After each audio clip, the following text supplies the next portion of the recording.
Welcome back to Voices, the podcast. I cannot believe we are in episode 6, and this being a journey, because this is an indie project, and I love indie project, but they take a lot, and the most rewarding thing is to me doing this is meeting people, and today we have a great guest. I have to confess to you guys, I try to do this equal. Like I want Dominicans guy who are out there putting our name very in the top, but I want women. It's not that easy to find them. But the one we have today is very special. She's the perfect sample. Dominicans we can come in many forms, and we are all from that beautiful island. And also she's an entrepreneur. And to me, the most important and why I admired her so much is she's speaking something very ancient from us, like Mabi, and she's elevated. She's took the enormous job to bring what is Mavi, put it in the package, in the way, in a brand. It will speak to all Americans and probably, and I'm sure the rest of the world. So we have today here Anna Bautista Lee. That's very important in this conversation. Welcome, Anna. Thank you. Thank you for having me, Carlos. I'm really excited. You're the sweet girl in the world. Thank you for take the time and have this talk and contribute to represent another kind of Dominican, which we are very proud who we are and who are being representing us. But I think so, as we spoke in the phone the other day, it's important to open the range. And Anna is very close to me in Brooklyn, but we are like for the magic on the internet right here doing this podcast. Anna, you went to Columbia University. Anna has, I Yeah. have to read this because it's very like, and you know, my English is quite like Sofia Vergara, but okay. Yes. Latin American Studies, she studied that in Columbia University in economics, and she's the entrepreneur and owner of the brand Beiju. I pronounce it correctly? Yeah, that's correct. So Anna, you moved to United States at what age? I moved here when I was about 15 years old to finish high school because I always wanted to go to college here. And so that's when I moved officially here. So it was quite a transition being like a teenager and then getting used to the academic system here. But that's when I came. Yeah, I know because we spoke about this. You didn't have any idea you have to do like internship. Talk me about a little bit that like when you move here, and this is something resonate with every Dominican we had it here in the podcast when the impact made on them as a teenager and they moved to New York City. So let's talk a little bit about that. How you felt moving from the place you knew to come to this big city. That's a lot. Yeah, no, for sure. I mean, it was definitely a very, very impactful experience. It was like a crazy change because I came from like, living in Dominican Republic. So I was born here, but raised there and used to visit family like every summer. And coming from a place where like you have all your friends from like middle school, you're kind of like a little more like popular and you're very social. Here, I spent like 2 years when like I wasn't very social because I was getting used to the whole system and playing catch up. I learned for the first time about like the Regents exams and which is like the New York State. I guess in the DR it's like las pruebas nacionales, Mm-hmm. but here they give it to you like on specific grades. So it was like a lot of playing catch up where I felt like I just didn't have enough time to socialize until like probably like my junior senior year. And something that we were talking about, it's like I always wanted to go to college in the United States no matter what, but I didn't understand the difference of like all the different colleges and universities that are here, like a community college. versus an Ivy League. And luckily, I found a mentor, an uncle of mine who married my aunt. They both went to Columbia, and he was like, they don't have kids. So it was like, my dream is for you to get into the school, and I'm willing to like help you. And that help turned into like every summer, I just had to like study the workload that I was supposed to learn the year after during the summer. So imagine like learning, I don't know, like bio or chemistry for the next year in like 3 to 4 months. So it was a lot of hard work, but it paid off because it got to me like doing all the work that I was kind of like or felt like I was behind. Yeah. A lot of people obviously like my counselor in my high school, she didn't think that I was gonna get in, so she gave me like a list of the safety schools, which of course I applied to, but she wasn't like really encouraging me trying to make it happen. Um, but yeah, I just put in the work and luckily it happened and here we are today. This is great what you exactly told me because put the two sides of idea and something you want to pursue. Yeah. Thank God you have your uncle who encouraged you to put you hard work during the summer. It's shocking, but at the same time, I understand your counselor in high school didn't even encourage you. So how Yeah. you deal with that, and who are you think that happened? Like she said, you're not making because you were Dominican or you were a woman, and that's not the regular behavior in the high school here. Like Yeah. they don't inspire kids to go to the highest. I mean, my theory is like, yeah, I was like an immigrant child, right? So there are a lot of Dominican kids and immigrant kids, and I went to public school here.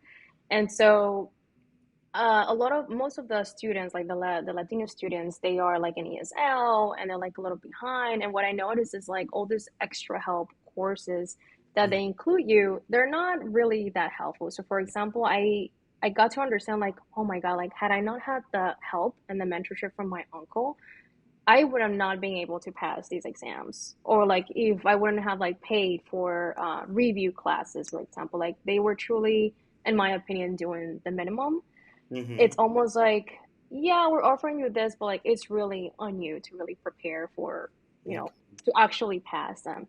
And I guess like her seeing that example, I remember even this like my I became really close to my biology teacher, and she would teach ESL, and was she loved Dominican students because her brother-in-law was or is Dominican, so she was like really familiar to her culture. She's Irish American, and uh, after my second semester, I had like an extra period where she asked me if I was okay with helping her with her ESL students, and I was like, yeah, I mean, it's gonna serve me as review as well. And like I said, I wasn't being like super social. I was just like, studying and doing homework like a little nerd back then. So I was like, yeah, I'll become closer to her, and we'll get to talk, and I'm happy to review this class. And I remember specifically there was a student from the DR. She was like, "Hey, I wanted to introduce you to Anna. She just moved here a couple of months ago, and she's my regular class. She's one of my top students. I want you to, I guess, like, see her as an example to follow." And what shocked me was that he was like, "Wait, you're Dominican? What do you mean you're in the top class and you're Dominican?" And I'm just like, that really felt some type of way with me because it made me feel like our own people or like my own people are not seeing themselves as like capable to do X, Y, and Z. Um, and I think that that kind of like had to do with what this counselor had to say, because if you don't have, an example to follow or someone who's like helping you to get through this stuff, it becomes almost like something that it's like impossible to reach. Um, and but I got to show her without telling her that it is possible. I just have to put in the work. But Anna, I'm even getting good spoon and little sentimental because I didn't study here. Anyway, but this is so important, and thank you for again being in this podcast. We're going to try to spread the word because I think so. If you didn't have that teacher, right, Hmm. who knew your culture, so I think so. We have to raise our voice, and this is a constant in the podcast with my guests. They put a stamp. You're Dominican. You're not allowed. Your people don't reach these standards, and that's shocking. 2023, and a city 4% we are Dominicans and contribute, Yeah, and also a city has one of the top university in the world, Columbia, and you got there, and there are many Dominicans attended. yeah. So it is in your mind one day, and then we're going to talk about all the fun stuff, your brand, how you get into uh, Beiju. But in your mind, like you would like to teach or go and do something to take or help to take that stigma. Absolutely. That's something that I didn't quite understand so much when I was, when I moved here was like the importance of representation, for example. Like I didn't quite understand it, what people meant by that. And as I started growing older, I'm like, okay, this totally makes sense because now I see people who are entrepreneurs or like leaders in different industries that are also Latinx. And I'm just like, this is kind of like what I needed. We need to definitely to see more of that. And I would love to become one of those people that others look up to and that could help, with whatever insights or knowledge that I could share. That's definitely part of the journey, and I think a responsibility to do. Yeah, yeah. You know, it's important representation in my case, and I don't want to make this because it's not about me, but I'm a, like a small demographic. I moved here late in life, and Yeah. I started and even learned English very late, like I was 35. But I feel the responsibility. There are people like me. They want just to move at all age. Hmm. And anyway, let's talk about fun things. But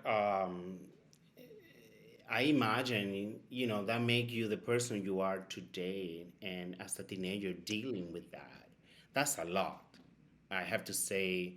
And I know you quite a long time, and you're a good person. Like, because sometimes you meet people, those experiences, unfortunately, they damage them. And I don't blame, because Yeah. sometimes you cannot traduce that into like get it out of you. But you went and decide, okay, I not only graduate from Columbia, I love Mavi, and no one is doing it in New York. I will take the job, which is to me make you a big ambassador. That's a big job because I know when you start something nobody knows about because it's too easy to start another, seltzer water or kombucha because everybody in the market knows.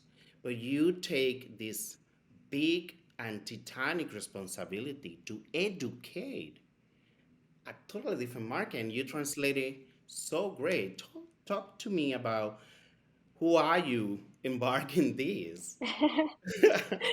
Thank you for that. Well, like you make it like so much bigger the way I thought, but It it is. but It it is true. is. No, yeah, this well to like take you back to the whole story of how I got into this because I spent like a lot of my career trying to like figure out like what do I really want to do with my life and like my professional background is more in ad tech and it's something that I've been doing. I know how to do it. I do it well, but it's not like well like it makes me super excited to wake up in the morning. And this idea of creating like an alternative maybe came out from a couple of years ago that I started reading about this trend of non-alcoholic bars like popping up in New York City. And I was like, that's interesting. Like, why would people call it a bar if there's no alcohol? And yeah, like, and how are they justifying like charging 14 and $16 for a mocktail? But as I started reading more and more, I realized that, these companies or these bars were working with a lot of professional mixologists that were working with herbal tonics and really like rare ingredients. And I started talking about it with my friend, my best friend, And we were like, wow, something that would taste really good with all these combinations that I was reading about would be something like Mavi. So that whole like nostalgia feeling hit me. I started looking for Mavi and I couldn't really find it like anywhere, like somewhere that I can go to a store and like get it, especially here in Brooklyn. But I did find one store where they sold the actual tree bark. And I was like, all right, I'll find just like a traditional recipe and make it at home myself. It was horrible. It did not come out the way I remembered it, but I was like, you know what, whatever. I bought a bunch of different herbs and flowers and spices, and I it went into like a year to 2 year of just me like creating different recipes with the Mobby bark itself. And something that I realized is that the traditional recipes have like a shit ton of of sugar. Excuse my French, but it's like Yeah, it's a this is a lot of podcast. We sugar. can say whatever we want. Yeah, and like diabetes runs in my family, right? So I was like, I can definitely not Yeah. like I can't drink it like this. So I started testing all these different sweeteners, and then I was like, I should make this into like an actual business. It's something that a lot of people don't know about. So then I spent like 2021, 2022 testing it. I was making it myself, showing to like friends of friends, family, to the point that I just started gathering a lot of data from different people, and Okay. that I got accepted into a target accelerator program, which helped me like understand what I was getting myself into in terms of like what is mass retail and how do you actually build a successful CPG company and brand. So I was like, all right, I gotta go through a whole rebrand. It makes no sense for me to keep doing it myself. I had to start canning it. It's the most efficient way as well, and also cost efficient, and worked on it for like about a year. So I launched really recently this new version. But that was kind of like what spiked that whole idea behind my bee to make a version that it's healthier.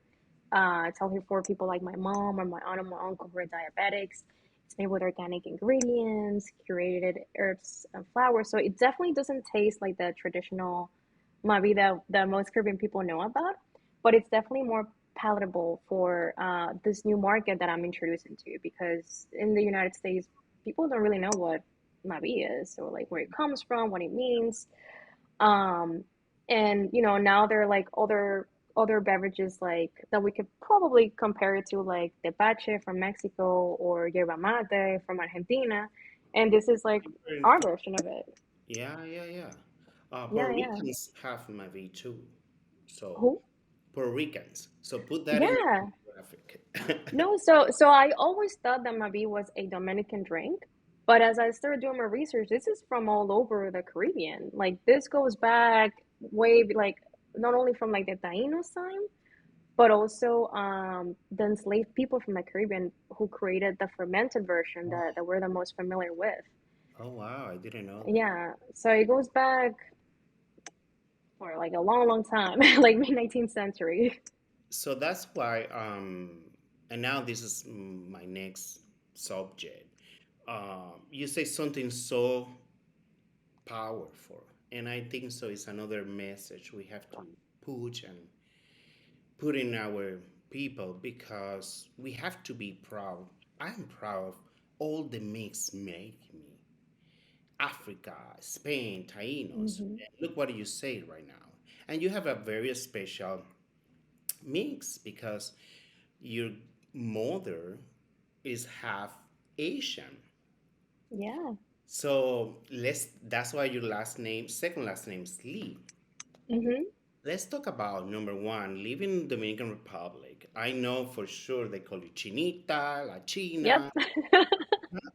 And Yes. let's talk about that first. How was that? So I guess like in the DR, it never bothered me so much, and also like because it's like a little more endearing, I know here there's a lot of like bullying and people label people in a certain way that is not very friendly. But my experience in the DR with those kind of like it's going to Chinita, it's a little more endearing for me personally. My mom is like a funny case because she looks unlike me, I look a little Asian, but not super Asian. But my mom looks completely Chinese, and then she opens her mouth and she's like full Dominican. So it's like, oh, surprise. Um, and yeah, so I in the DR, for example, that was always a good experience. Then moving here, I got to interact a little bit more with my Chinese side of the family. Like I remember when I after I finished college, one of my mom's Chinese cousins, he was the one who rented me my first apartment out of college. It was like a pretty good look like hookup in Long Island City. And definitely like seeing the Asian American community here and how strong it is. And like it makes me want to be more involved into that side of my life. Absolutely. Probably, I'm I'm sure you know this, but probably the father of your mom came through the Chinese Japanese war, and that's how we That's got. right. Yeah, yeah. That's correct. Yeah, the whole story is that he came from China, the south of China, escaping war. Hmm. There wasn't sort of law here that wasn't really accepting Asian people, so he had to reroute to the Dominican Republic. Oh, so he came first to. Oh my God! Do you? Right, he came through from what my aunt has shared, because my grandfather passed when I was a very young kid. Yeah, that was the case. He came here first, then ended up in the DR where he had a cousin or like a close friend that ended up there, opened up a restaurant, and then eventually he moved here. And once he moved here, then he started, he got his paper, started bringing like all of his family from China, Yeah, and then that's how we have that connection now between like China, DR, and the US. yeah. Um, Now I understand you're resilient because you grow up listening to this.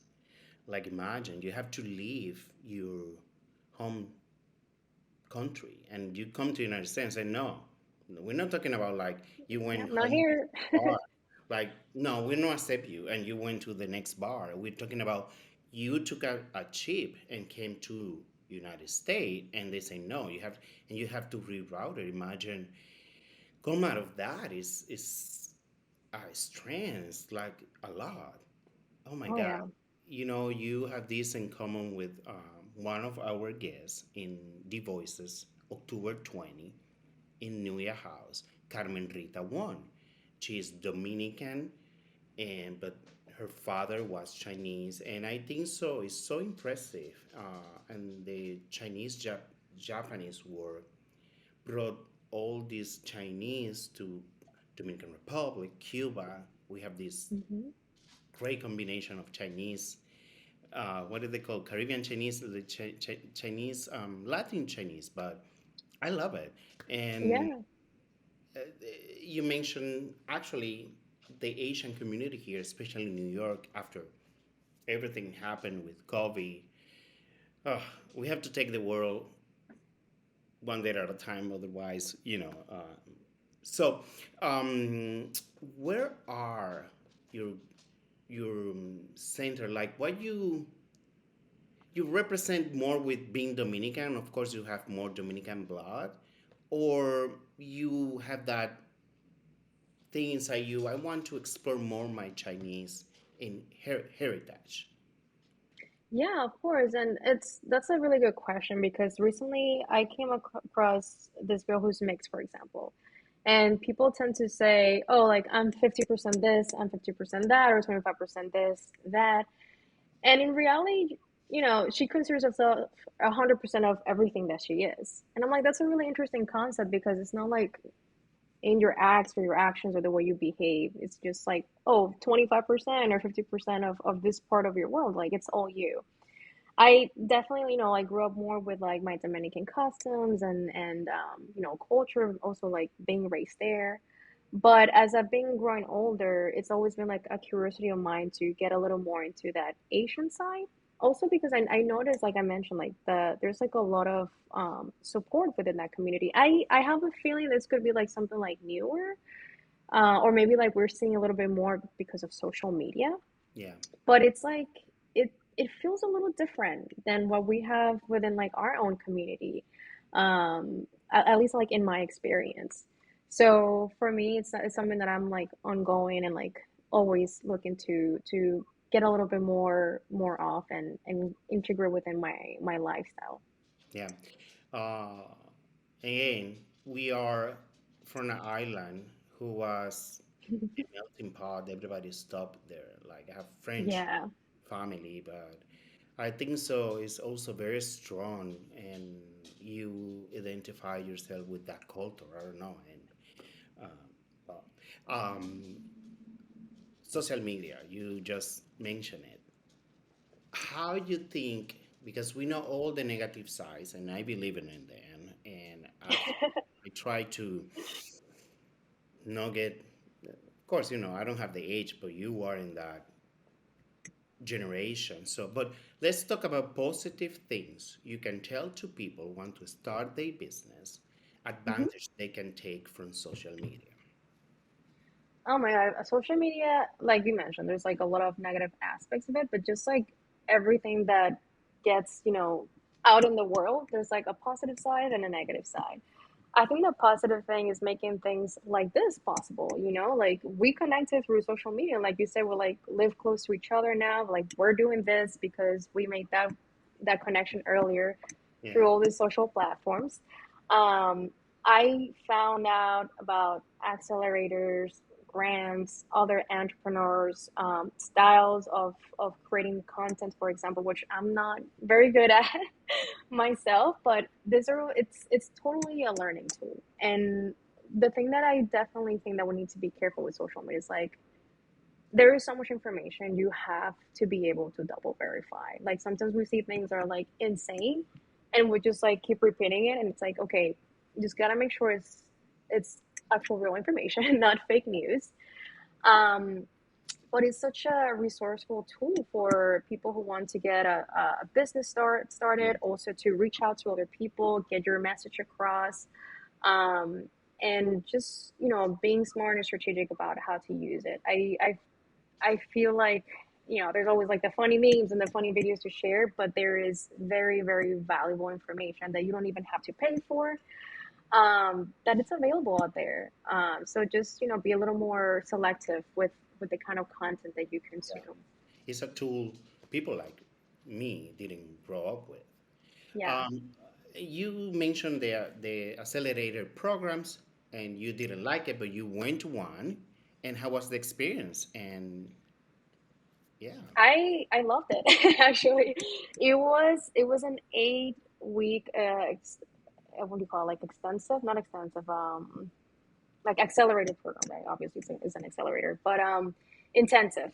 So intense. we had to connect like after work hours, like 3 to 4 hours of like a lot of content. They have amazing speakers. We had like the CEO of Target coming in and talk to us the first week. We had people who had done their program before and who have been successful because they have two versions. So there's the one for emerging brands like me, where you get to learn a lot of the basics on, mass retail and financials and, marketing and brand vision and all that kind of like really important topics to, to have it to create a successful business as long as you, execute, follow and execute. So, and then you get to connect with their network of entrepreneurs. So, for this particular program, they had about 2,000 applications and then they accepted 30 companies only, which is, I was like, oh my God, I can't believe this. This is amazing. That um, that give you a boost of confidence. Oh, absolutely. Because I was like, okay, if these people see something in my brand, then I think I must be doing something right. Because I don't have any background on CPG or food and beverage industry. I did not have any mentors. I mean, I had spoken with different people that, again, I reach out via social media, like not only Instagram but also LinkedIn, and asking people and other people. That's like the mentor network. Again, all virtual because this was also during the pandemic. But then they also have the other program that is for brands that are ready to take off. They literally call it like the accelerator takeoff. So if you already have an established brands that have like certain amount of revenue or sales, and you're kind of like ready to take on like a deal with Target, for example, that's a good way to get to that point because they kind of like prepare you. They uh, work with you with buyers, because that's another thing that I learned, like getting in touch with actual buyers. You know about this. It's like a whole job in itself, basically. And also the understanding of having like cash flow and like Yeah, capital yeah, available to run any production for any orders. And then the money that you have to put to like market these places, because one thing is, getting into a shelf, but the other is selling off of that shelf, like you want to stay, but you don't want to stay on the shelf. yeah, exactly. Yeah. You So want these to are all stay things. in the retail, but you won't want to stay in the shell. Yeah, Exactly. You want people that's to go, and yeah, there's a lot of companies that have like this whole like, what do you call it, like plug and play, so basically you have to pay them to sell your stuff. And I had no idea about any of this. So I'm really really grateful for that program, because I got to learn all this really really valuable insights, and information that I just didn't have before. Even like access to like data sets for your actual market research, that it's yeah. very expensive. Like if you want to get like a report, could be like $5,000 to $10,000. I mean, sorry, 5 to 10, 15, whatever $1,000, and they made it available for you throughout their program. So it was fantastic. Did you apply and learn about this program? I learned about this. I follow a lot of newsletters, right? Like on CPG, and especially food and beverage. There's just this particular one that is my favorite, called the Snack Shot, Mm-hmm. and she uh, showcased a brand that had just gotten accepted. I'm like, oh, what is this brand and what is this program? So I read about the program. The application was for like the next year, so I waited the next year to apply for it. I was like, I saw that, and I'm like, I gotta apply to this once it becomes open the next time, and I better get it. Yeah, So that's how I found out about it. I saved it, and I sent a reminder to myself, like, all right, the next one should be in like in whatever month. Make sure you have your shit together and apply, and pray. you're such a good example because I know what is entrepreneurship takes, especially in the States. Uh, One thing before I forgot, you say out of a 2,000 application, they just accept 30. Yeah, yeah. For that particular cohort, I don't know if Yeah. it has changed, but yeah. But that's what I say to when I go back to Dominican Republic and they talk about it. I say, look, when you move to a country, it's 400 millions, and you got the chance to put your brand or advance in something, being a minority, gay, women, that's a lot. And that's why you say, oh, I said too much about you in the beginning of the presentation. Of course, no, we deserve that. You know, it's the same repeated story. You came here, you have to adjust yourself. Oh, And as you know, when you create a brand, when you become entrepreneur, we think, and I learned this was a Dominican thing. If you know people, you will get to places. It's the same here. mm, And sometimes, because I've been in those situations, it's even so close. So congratulations just to go and break because it's not easy, and it could be overwhelming. It can call you to quit. Look at what you say. You learn, and then for the next year I will be ready. So that is important. And let's talk about how to start pursuing your dream entrepreneurship and how to do it safely in the way don't quit your job. Like, what kind of advice you will say to a that I hope young Dominican girl is seeing us or listen to us right now, like how to take and what is the most important thing to learn and to have. oh yeah. I mean, like you say, it's very challenging and tiring, and but if it's something that you really want to do, like in my case, this is what I want to do. Finally, something I found what I really want to do with my life. It's the work doesn't matter much, at that time, because it's like it's more enjoyable, at least in my experience. But what I would recommend definitely is do your research first. Like I spent so much time just like reading, trying to find out how to do a business in like in the appropriate legal way, which requires all these documentations. Are there companies that can do this for you? Yes, but in my case, everything is bootstrapped, so it takes longer because I have to learn what it is that I have to do and then how to do it. Um, I would say like I spent like at least 2 to 3 years thinking about this before I jumped on it. Like, and it was during the pandemic because I finally had time. I still have my full time job in ad tech, so it's even like more challenging. But research is huge. Do your market research. You don't have to pay for all these crazy reports. Are they helpful? Absolutely. But ask people, reach out to people, others who have been doing this in the past. Read as many articles as possible.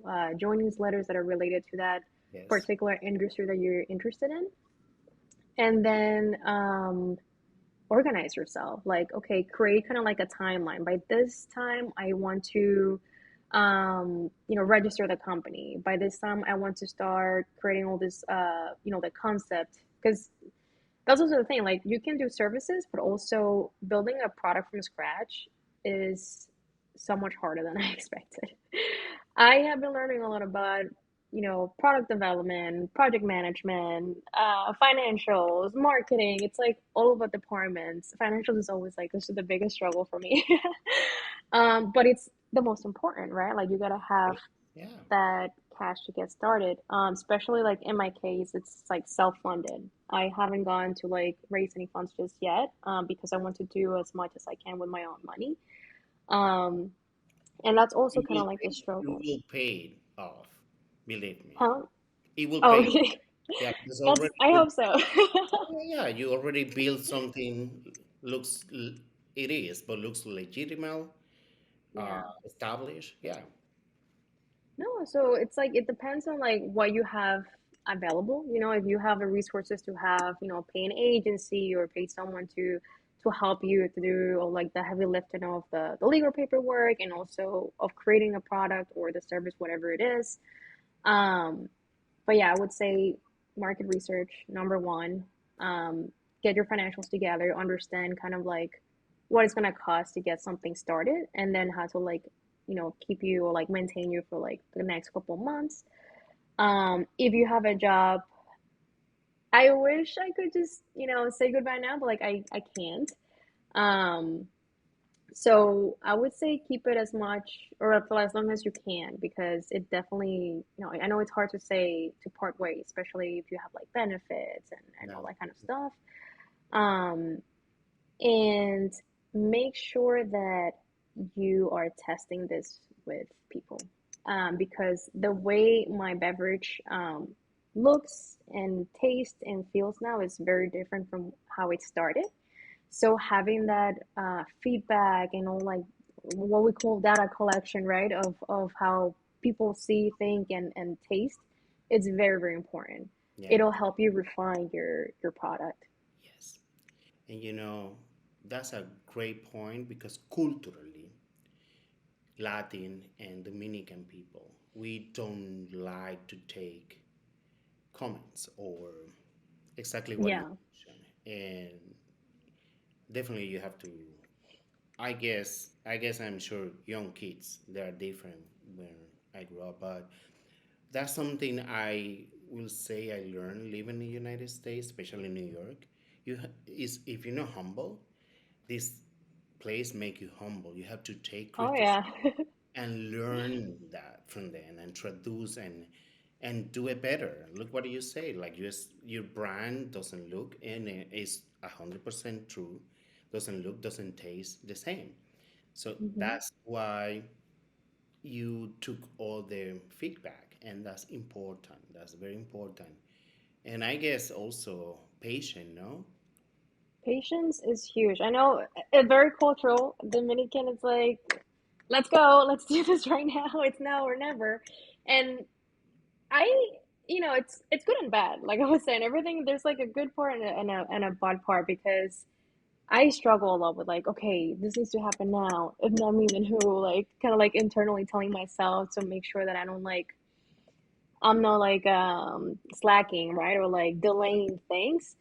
But it's also extremely stressful because everything takes time and everything takes money. Because now, as an adult, I understand that the time is really money.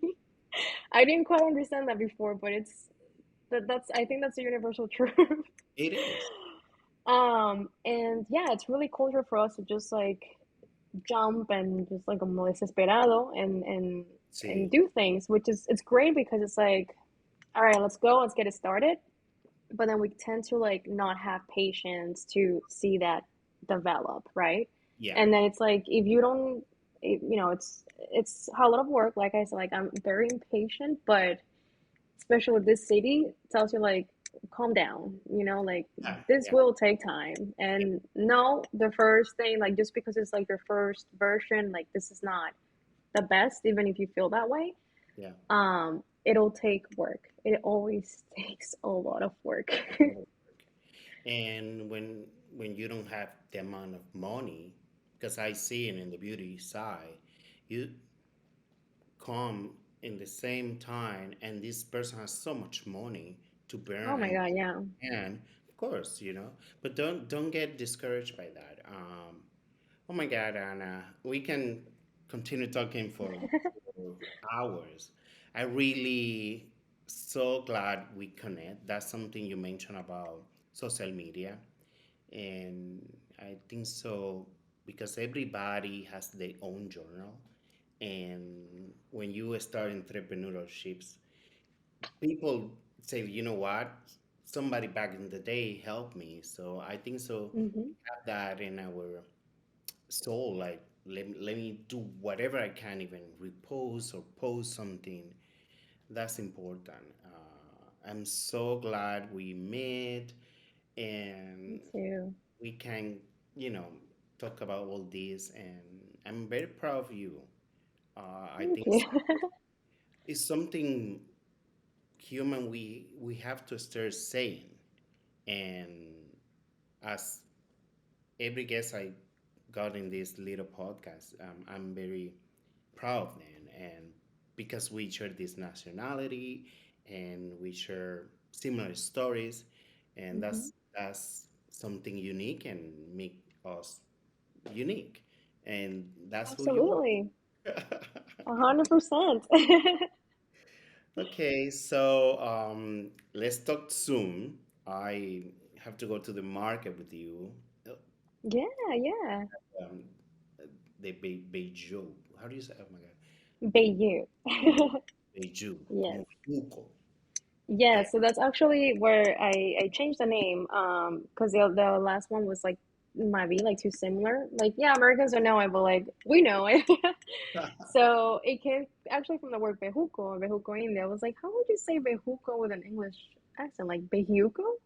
So then I was like, oh, maybe it could be like Bayou, and then I changed into Bayou. It was kind of like a We wordplay.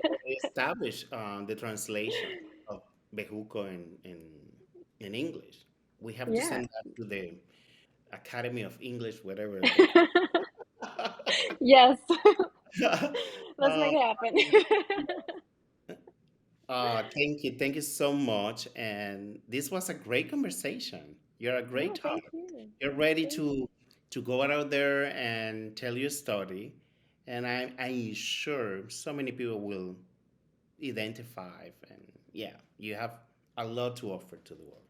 Yeah, of course. I hope so. And of course, anybody who listens or like trying to start this journey, they can feel free to reach out to me. I'm happy to speak with anybody who's interested and have any questions, especially on this new industry that I'm entering.